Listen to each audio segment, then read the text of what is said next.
বিসমিল্লাহির রহমানির রহিম। আসসালামু আলাইকুম। আমি বলছি বগুড়া জেলা শাহজাহানপুর থানা চুপিনগর ইউনিয়ন বরবাতের গ্রাম থেকে। সকালবেলা আপনাদেরকে নিয়ে আসলাম ধানের জমিতে ধান দেখানোর জন্য। সবাই দেখুন, অনেক সুন্দর ধান হয়েছে। আল্লাহ তাআলা আমাদেরকে অনেক সুন্দর ধান দিয়েছে, অনেক সুন্দর ধান হয়েছে।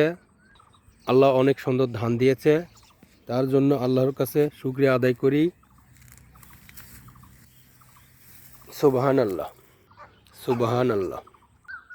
সকালের পরিবেশটা অনেক সুন্দর লাগতেছে, অনেক ভালো লাগতেছে। দেখেন, অনেক সুন্দর লাগতেছে। আল্লাহ তাআলা অনেক সুন্দর ধান দিয়েছে, অনেক সুন্দর হয়েছে, অনেক সুন্দর লাগতেছে। সকালের পরিবেশটা খুবই ভালো, খুবই মিষ্টি, অনেক সুন্দর, অনেক ভালো লাগতেছে। আপনারা সবাই ভালো থাকবেন, আল্লাহ তাআলা আপনাদের সবাইকে ভালো রাখুক। এই বলে আমি আমার কথা শেষ করছি। আসসালামু আলাইকুম।